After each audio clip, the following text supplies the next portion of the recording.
马蹄糕的制作方式就是1份黑糖跟马蹄粉，1份就是椰奶跟马蹄粉。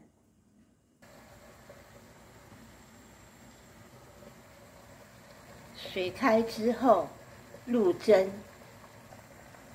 先蒸4分钟，凝固之后再倒第2层，再蒸4分钟，凝固之后再加1层，再蒸4分钟。